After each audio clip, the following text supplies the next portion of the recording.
संत नगरी शेगावात आग. अनधिकृत खाद्य चौपाटीमुळे घडली घटना.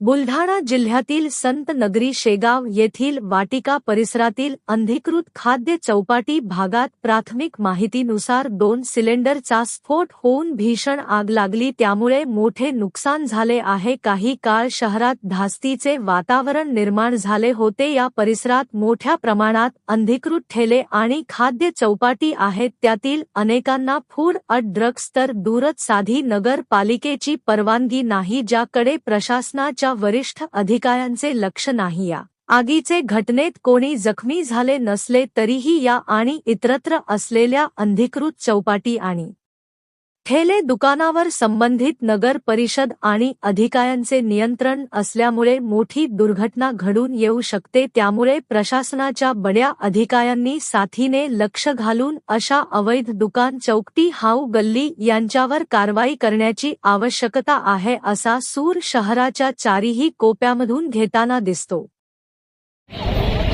सध्या आम्ही आहोत शेगाव येथील वाटिका चौकामध्ये. येथे नेहमीच ग्राहकांची आणि बाहेरून येणाऱ्या लोकांची जी गर्दी असते त्या जागेवर एक चौपाटी, आणि या चौपाटीमध्ये आपण पाहू शकता की एक दुकानामध्ये आग लागण्याचा प्रकार घडलेला आहे. काही प्राथमिक माहितीनुसार असं ऐकण्यात आलं की काही सिलेंडर फुटले, काही माहितीनुसार असं ऐकण्यात आलं की गॅसचा सिलेंडर फुटला, तर काहींच्या वरती असं म्हणण्यात आलं की शॉर्ट सर्किट. सत्यता काय आहे ही नंतरच पडताळणीनंतर लक्षात येईल. परंतु याच्यात सर्वात महत्त्वाचा मुद्दा हा आहे की येथील जी दुकानं आहेत यांच्याकडे ड्रग्स अँड फूडची काही लायसन्स आहेत का, आणि जर का असतील तर येथे ग्राहकांच्या सुरक्षेकरता कोणती व्यवस्था आहे, आणि जर का नसतील तर कोणत्या अधिकाऱ्यांच्या अधिपत्याखाली ही दुकाने चालत होती.